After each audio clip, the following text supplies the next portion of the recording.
Good morning. Thank you. Thanks so much. Well, please have a seat. Thank you very much. It's great to be back here in Jacksonville, and we've got a number of speakers here, so I'm going to be pretty brief. We're joined by our Attorney General, Ashley Moody. We're also joined by our Commissioner of Education, Manny Diaz, the Speaker of the House of Representatives, Paul Renner, Senator Aaron Grahl, Representative Tyler Soroy, Senator Clay Yarborough, Duval County School Board member April Carney, and Representative Tremont. So thank you guys for coming, and we're going to hear from a lot of you about today's bill signing for House Bill 3, which and Speaker's going to go into a lot, so I'll let him handle most of the heavy lifting on that. But I just would say when I deal with different issues, you look at it from the perspective of being a governor and the best interest of the state. And one of the things that informs me on issues relating to children is just being a dad of young children. And so we're looking with a first grader, a kindergartner, and a preschooler now. My wife and I are looking at, okay, what is positive out there and what is negative out there, and doing the best we can as parents to try to provide the best upbringing that we can for kids. And one of the things that I know a lot of parents have had concerns about is the role that the internet and social media play in the upbringing of young kids. And the Speaker's done a lot of work on this, and I'm sure he'll talk about some of the different things. But I think one of the things that strikes me, particularly as somebody who has a background as being a prosecutor one time, is you look at young kids and you know there's dangers out there. Unfortunately, we've got predators who prey on young kids. And it used to be, well, if they're out somewhere, maybe they're not being supervised, maybe some predator can strike. Now, with things like social media and all this, you can have a kid in the house, safe seemingly, and then you have predators that can get right in there into your own home. You could be doing everything right, but they know how to get and manipulate these different platforms. And so it's created huge problems. I know there's a lot of other problems just generally. I will say last year we passed a piece of legislation primarily designed to empower teachers, making sure there was classroom discipline, and a whole host of things. One of the things we did was say no cell phone use during school time, during the class. And people are hemming and hawing about that and everything, but the reality is that has been done across Florida, and it's been successful. Being buried in those devices all day is not the best way to grow up. It's not the best way to get a good education.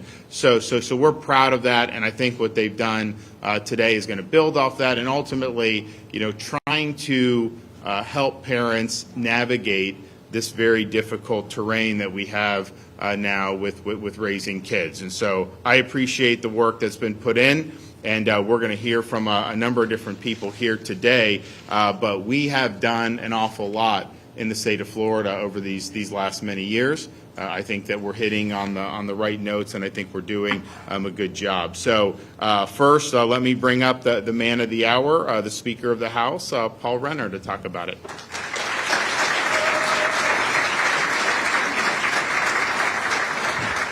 Well, it's great to be with you, and I want to first thank the governor for his leadership in being here today to support our children, protecting our children. Also, our bill sponsors, Senator Grahl in the Senate, Representative Soroy in the House, and we also have some others that were instrumental in this bill, both in the House and Senate, and thank them for their leadership on this bill. And it was really Senator Grahl that got me engaged on this issue. If you asked me a year ago, I would have said, kids are on social media too much, but what's the big deal? And I would be one of those people that was really on the sidelines. But knowing what I know now, none of us can afford to be on the sidelines when it comes to social media, when it comes to hardcore pornography that our kids are being exposed to. So what do we know? We know from law enforcement, we know from our prosecutors that social media is the primary platform in which children are trafficked, in which pedophiles pretending to be children come after our children, and that more crimes against children happen on these platforms than any other venue. We know that. We also know that social media platforms have caused a devastating effect in the mental well-being of our children. We know that 3 hours a day or more, you're twice as likely to suffer depression. We know that when you look at high school women, that 57% had persistent hopelessness or loneliness over the last year. 41% had mental health issues over the last 30 days. And almost a third, 30%, contemplated suicide over the last year. When you look at numbers like that, we cannot stand on the sidelines. We know that anorexia rates have skyrocketed, self-harm has skyrocketed, and I am sure that people in this room have a story, either a personal story or someone that they know who have suffered because of what social media platforms are doing. And why is this happening? And what we did that's unique in this bill is we didn't focus on content. You will not find a line in this bill that addresses good speech or bad speech, because that would violate the First Amendment. We've not addressed that at all. What we have addressed is the addictive features that are at the heart of why children stay on these platforms for hours and hours on end. That you have to have, to be under the bill, you have to have a personalized algorithm which is curating content for your children, which is encouraging them to stay on just a few more hours longer every day, and is leading them and nudging them in a particular direction. And oftentimes when they're suffering mental health issues, that's nudging them in a very, very dark direction. It's infinite scrolling or the likes and hearts that gives you that little dopamine hit, that little drug hit to your brain that keeps you wanting to stay online longer and longer. The platform has to allow your child to upload content, but also a total stranger to download content to them. And also has to have active daily users who are on the platform at least 2 hours a day, which we know is when you start to see those mental health harms. And so our bill is focused on addiction. And when you think about it, children are not set up to handle the addiction that some of us as adults have had to face and step away from. So unlike an adult who can make an adult decision and say, I drank too much last night, I need to drink less, or stop drinking altogether, a child in their brain development doesn't have the ability to know that they're being sucked in to these addictive technologies and to see the harm and step away from it. And because of that, we have to step in for them. And that's why we have a bright line under 14 and then tier in parental consent at 14 and 15. And then at 16, you can get, your own platform. This is an issue where we can no longer stand on the sidelines because of what we know. And again, I want to thank the governor. I want to thank our bill sponsors for taking action. Florida will lead the way, as we have often done, because of the way we have structured this bill in a way that will withstand federal scrutiny in the federal courts on First Amendment grounds, because we focus not on content but on the addictive technology. And I'll leave you with this. If I said to you that a company was going to take children, use addiction that causes them harm for profit, what does that sound like? It sounds like trafficking to me. And this digital trafficking is exactly what groups like NetChoice, that is the umbrella group that will sue the day after this bill is signed, or the second after this is signed. But you know what? We're going to beat them. We're going to beat them, and we're never, ever going to stop until we protect our children. Thank you, guys. Okay, Education Commissioner Manny Diaz.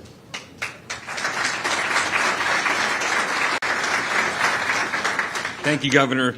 And thank you, Speaker Runner, for your leadership and the legislators that worked on this.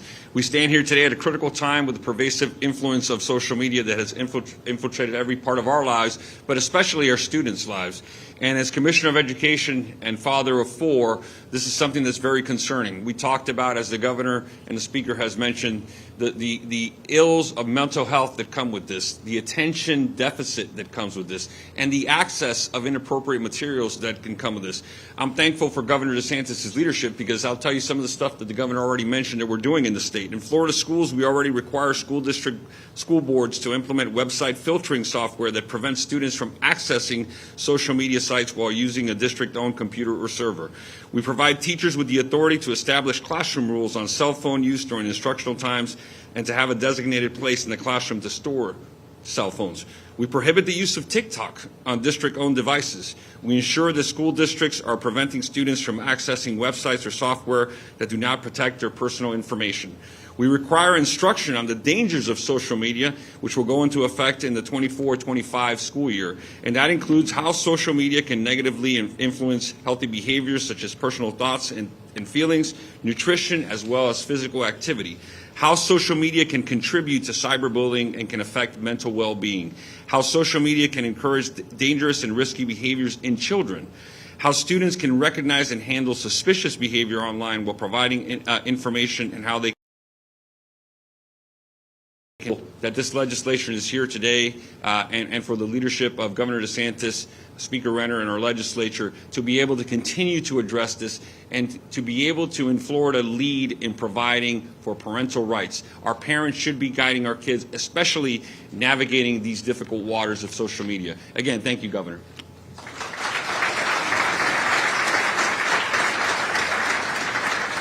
Attorney General Ashley Moody. Well, hello, great to be with everyone. Raise your hand if you are a fan of Florida.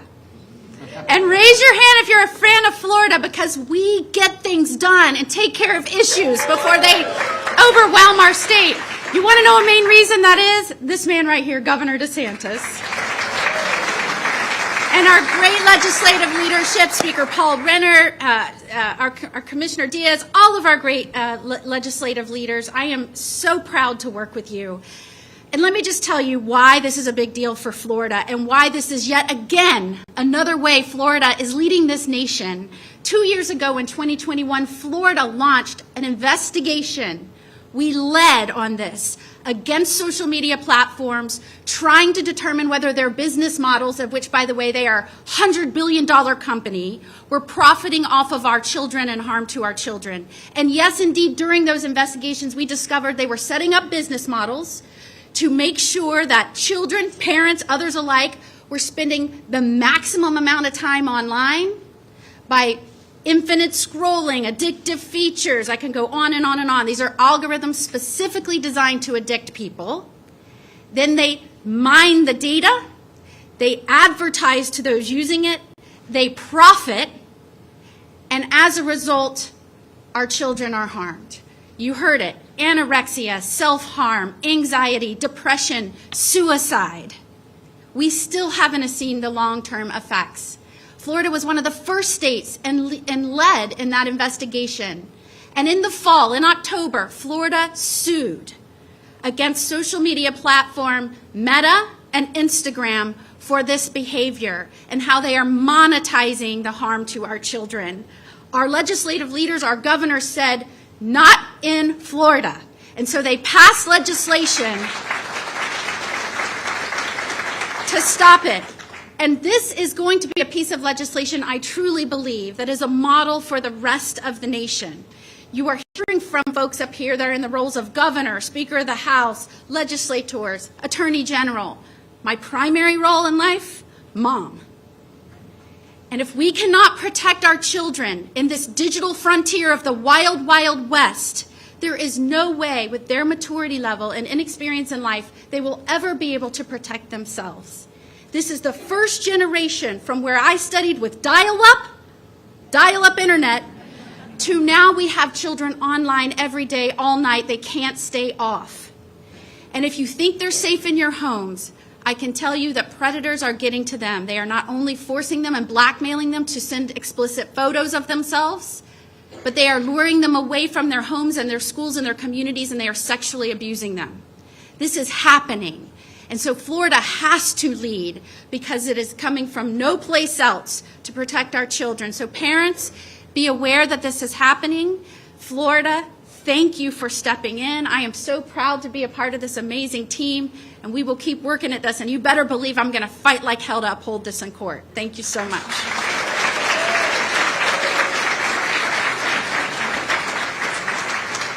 Okay, Senator Aaron Grawl. Thank you, Governor, and thank you, Speaker Renner, for listening and for understanding this mom's heart. And because just like our Attorney General, one of the best jobs that I've ever had is that of being a mother, and second only to being a wife to a husband who has the grace to let me do this job. What I want to say to all the parents out there is that it's going to be hard, right? This is hard. They have made our parenting difficult by addicting our children. And this came to me from another mother when I was speaking to her about the difference that I saw in our raising our 10 and 12-year-old and our 3-year-old. So when you have an age gap like that within the last 10 to 15 years, you can really see firsthand how technology is coming for our children at every level, And I encourage all of you to take, if you have a small child who's used to being on a tablet, take it away for a couple minutes, see what happens. See what happens. We have a mental health crisis in our country, and it's being perpetuated by this massive amount of screen time, social media, and addictive behaviors. And so I'm grateful for the leadership of the state of Florida to take this on in a way that we believe will absolutely be upheld in court and be a model for the country. But it always comes back to the parents. And parents, for too long, we have abdicated our responsibility because there is now this babysitter in our homes. This babysitter has none of the hopes and dreams that you have for your children, none of them, but has the ability to take them all away. So please find a community. In every room that I speak to, I talk to somebody who has had this touch them personally. But I also have encouraged, and there are a number of communities out there where you can find other families who are doing the same thing so that you aren't alone. You aren't alone in trying to say to your children no, because believe me, with a 12-year-old and a 10-year-old and a 3-year-old, I have to say no a lot, and they're very persuasive. And so please find your community of support, and I can't just thank everyone enough for their support of this legislation and for the honor to be able to serve in a capacity in which I can help champion it, could help champion it in the Senate. Thank you.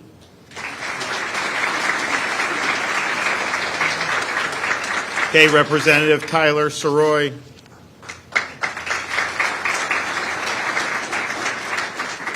Thank you very much, Governor, Mr. Speaker, Senator Grahl. It's been an honor to work with you on this, as well as my co-sponsors, Representative McFarland and Representative Rayner. And I think one of the things that's important to underscore for everyone's benefit is that this bill receives strong bipartisan support in the Florida legislature. Members work across the aisle with one another. Members that normally don't even speak to one another were able to dig in and work on this bill, and I hope that Floridians find that reassuring. Today, the message that we are sending to big tech is clear. In Florida, you are no longer going to build your business on the backs of our children. We are going to protect our kids from this digital fentanyl. Now, I expect moving forward, Floridians are going to hear from these companies that they are bastions of free speech, that they are the town square. For our children, these companies are no town square. They are a dark alley. They are a dark alley in which our children are exposed to dangers that parents spend their entire lives having nightmares about. Today, we're taking steps to protect our children from the dark alley that social media represents. It's an important fight. We have to do it for our kids. We have to do it for the future of our country. It is absolutely necessary, and it's a fight, Mr. Speaker, that I've been an honor to serve at your side and be a part of. And Governor, I want to thank you very much for your support as well.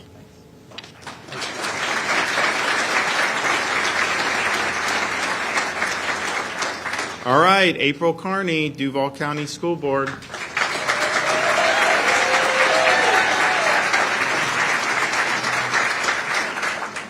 Good morning, everyone. I'm going to ask you all to give me some grace this morning because I do not want to embarrass my 13-year-old that's sitting in the audience. But you all know me as school board member, but like everyone else that's speaking today, my first role here is mom. And so today I would like to speak candidly with you about our experiences as a family, having two teenage daughters, 13 and 18, and the struggles that we've gone through with devices. So I'm the mean mom. I'm the drill sergeant. I'm the one that takes the phone at night I'm the one that says, put it down, look at me in the eye, put it down, do your schoolwork, put it down. What are you looking at? What are you looking at? Who are you talking to? Over and over and over again. I'm not well liked by my kids because of that. It's too bad. So I can tell you now, we're 5 months away from sending our oldest away to college, and I am absolutely terrified that she's going to meet somebody on Snapchat that she doesn't know, that she thinks she knows, and leave her dorm room and never come back. Just last spring, I had the opportunity to visit the Jacksonville Sheriff's Office Division, ICAC, which is the Internet Crimes Against Children Division. And I spent the entire day with these officers who fight tooth and nail to make sure that our kids are not being trafficked by predators through social media. They are a small but mighty team, and what I can tell you is that day changed me forever. I thought I was vigilant before. I became even more vigilant now. He showed me how he could take FaceApp. This is an officer in his mid-40s, bald, typical-looking dad, and within he morphed himself into a 15-year-old girl and then proceeded to log in to a social media app and start a chat. First thing he said within 15 seconds was, "Hi, I'm so-and-so, I'm 15, send me a pic."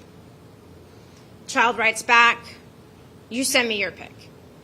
He sends the 15-year-old morphed image of himself, and she sends back another picture of herself. Within 30 seconds, this predator could have engaged with your child and then started a conversation, thinking that they're talking to another 15-year-old. So I'm terrified about that. I have an 18-year-old going away who we have been fighting addiction for the last 6 or 7 years. She's been cyberbullied. She has lost sleep. Her sleep cycle is upside down. She has issues with eating. She has confidence issues. She's always comparing herself to other girls. And it's gotten to the point now where, she's an adult. She's 18. And my husband and I have to say, okay, well, you're going to have to learn how to self-regulate. You're going to have to be able to do this on your own. And I can tell you that as a parent, I am truly terrified. I really am. And I am so thankful that in the state of Florida, we have a state legislature, and we have a commissioner of education, and we have our great governor that understands the rights of parents and understands that we can't do this alone, and understands that we are in charge of our children's upbringing, not big tech, not Snapchat, not Instagram, and definitely not TikTok. And they are giving us the power to make sure that we raise our children in a way that we see fit, and that our children are not indoctrinated by these algorithms that are showing up 24 hours a day on our kids' phones. So as a parent, as a school board member, I am going to be putting forward policy here in Duval County that we no longer allow cell phones during the day, and that will be coming forward this year. And I could not be more proud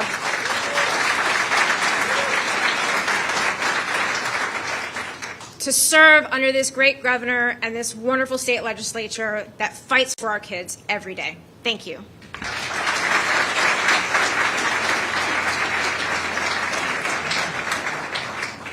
We appreciate all the speakers, and I would just say and the speaker mentioned it, and the Attorney General mentioned it, but the way this bill is structured, it is not engaging in any regulation of speech. It is basically identifying functionality, that is causing harms, the addictive features, and so that's laid out in the bill. We worked hard with the legislature because at the end of the day, we're not just here spinning our wheels. We're not just trying to get a photo. We want something that actually sticks and actually has a positive impact. And so there was a lot of work that was done to ensure that. And I think we did it not only look, anytime I see a bill, if I don't think it's constitutional, I veto it. But my view is not always the same as courts. So there are things that I think are plainly constitutional that some courts, may have issues. So we not only satisfied me, but we also satisfied, I think, a fair application of the law and Constitution will mean that this bill is able to do. But we've had challenges. I mean, we were the first state to offer protections for citizens in Florida against being unfairly censored by these big tech companies, because they're advertised as being open platforms. You join, they monetize, they get your data and they monetize it, but then you say certain things that they don't like. Maybe you were against COVID lockdowns. Maybe you were saying something that there's not 67 genders, all this, and then they may marginalize you or suspend you or do all this stuff. And that was being done religiously, and it was all in one direction. Meanwhile, these companies get liability protection from the federal government. So they're not liable for what goes on in their platform. They claim they're not publishers, but yet when they act like publishers to essentially silence one perspective, that's a huge problem, especially when all this is done. And so, we did a legislation that basically just said someone that's in that situation, if they're unfairly targeted and they're censored or they're deplatformed unfairly, then they have an ability to bring basically a consumer fraud action. So it's not the government necessarily doing it; it's a private citizen, and that went all the way up to the Supreme Court. Texas had a similar law. And, they haven't ruled on it yet. They had an oral argument, and you can't always divine from that, but I would say that while we may be in good shape to win on procedure, I still think that there's a lot of judges out there on the Supreme Court and below that are basically like, well, corporations, just you can't do anything to kind of structure this, that it's not the same. But this is basically a major public forum now when you have these big social media companies, and they're subsidized by the government with this liability protection. So the idea that they should be able to have their cake and eat it too, act as publishers and yet get liability protection because they're not publishers, that doesn't work. Nevertheless, I think it's going to be a challenge. We'll see how that shakes out. And then the other thing that we ran into, we passed legislation called the Stop Woke Act. And basically what it says, there's different provisions, but for private workers at private companies, we basically just said, look, you have a right as an employee in Florida to opt out of this woke training. You don't have to sit there and self-flagellate yourself because you happen to be white, let's say. Company can say whatever it wants. The company can offer whatever training it wants, but you have a right to opt out. And we lost in court with Republican judges saying that somehow that violated the company's First Amendment right. But they can say whatever they want. We're just saying you have a right to opt out of that you shouldn't have to be a guinea pig and let them shove this down your throat. So, and I just think it's a fundamental misunderstanding of what's going on in society to basically say that companies have a First Amendment right to coerce employees into woke indoctrination. That's not healthy for society. So we're going to work on ways to be able to protect our employees here in the state of Florida, but I just think it's fundamentally wrong. And it's one thing to say a company can't be woke. We're not saying that. We're just saying that employees should be able to opt out. So there's a lot of just moving parts in some of these things. I think this did as good a job as you can do, not just to say here's what we think is constitutional in our own judgment, but also what we think would ultimately be able to land given how some judges have gone crosswise on some of these issues. So I think that's to be commended, and I know there was a lot of work that was done. There was a previous version. We had to go back and forth a little bit, but I think this one is in a good spot. So if you guys are ready, we'll go ahead and we'll get it done.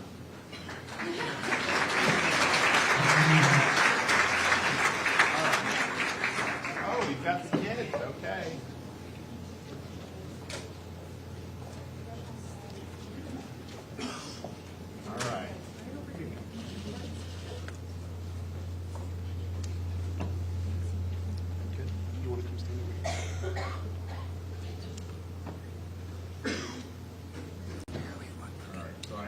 Some pens for kids. Not enough for all of you, I don't think, but I do have some.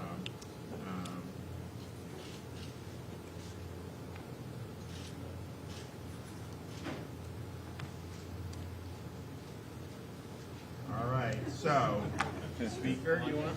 All right. Who else wants the other? No, no. I'm going to do.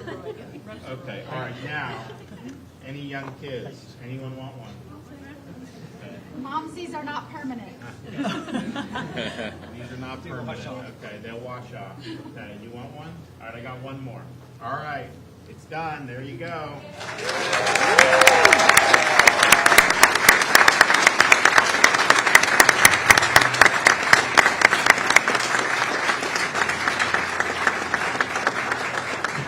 You guys enjoy going to school here?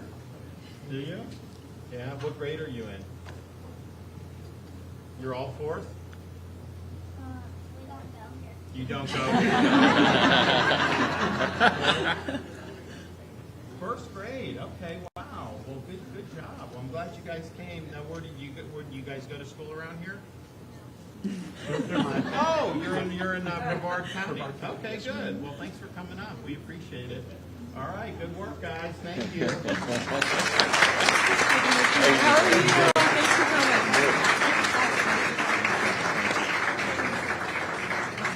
All right, anyone got any questions? All right, God bless. We'll see you guys. Appreciate it.